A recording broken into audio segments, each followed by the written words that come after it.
Good morning friends. কি অবস্থা দেখো, আজকেও আকাশের অবস্থা একদমই খারাপ। দুদিন একটু রোদ পড়লো, আবার বৃষ্টি আর বৃষ্টি, চারিদিকে মেঘ ভর্তি হয়ে গেছে।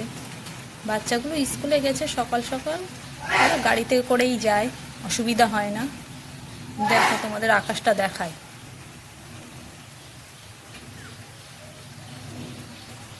এই বৃষ্টি মনে হয় ধরবে না আজকে আর। আমি সকালে জলখাবার করতে রান্নাঘরে যাব। আমার যা সব কিছু গুছিয়ে দেবে ঠাকুর ঘরে।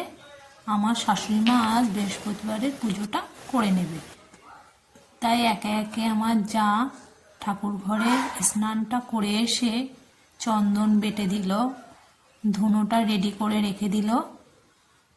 গাছ থেকে দেখো আজ কি সুন্দর একটা আমের পল্লব পেয়েছে।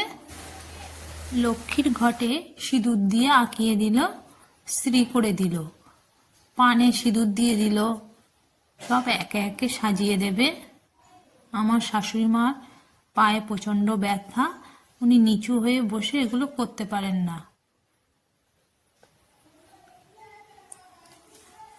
ঘটিতে গঙ্গা জল ও এমনি জল দিয়ে ঘটিটা গুছিয়ে দিল।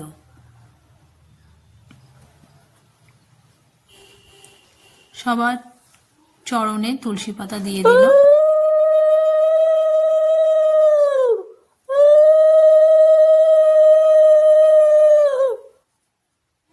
দেখো মা লক্ষ্মীর জন্য আজ কি সুন্দর করে বড় করে একটা মালা তৈরি করে দিয়েছে।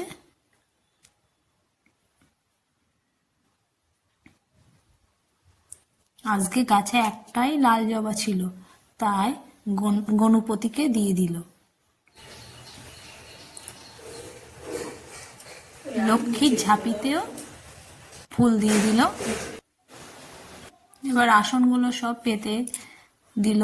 ধূপ জেলে আসন পেতেছি, প্রদীপ জেলে নিলাম তোমায় বরণ করে, এসো মা লক্ষ্মী। দক্ষিণে তো শ্রীং লক্ষ্মী আর নিশি নির্মল আকাশ, মৃদমন্দ বহিতেছে মলয় বাতাস। মলয় পর্বতে বসি লক্ষ্মী নারায়ণ মনসুকে দুই। অতঃপর লক্ষ্মী মাতা বলে নারায়ণে, মর্তের দুর্গতি প্রভু ঘুচাবো কেমনে। শুনিয়া লক্ষ্মীর কথা আমি সকালের জলখাবারটা করে নেব, সবাইকে আবার জলখাবার তৈরি করে সকালে খেতে দিয়ে দেবো। সবার দেওয়া হয়ে যাওয়ার পরে না, আমার জলখাবার নিয়ে এবার বসে পড়লাম। বেলা হয়ে গেছে, খেয়ে নেই, বৃষ্টিও দেখবো আর এই জানলায় বসে খাবো।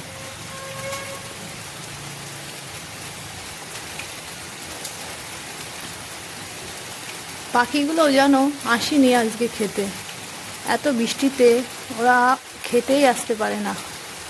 সকালে কিন্তু প্রতিদিন আসে ওরা।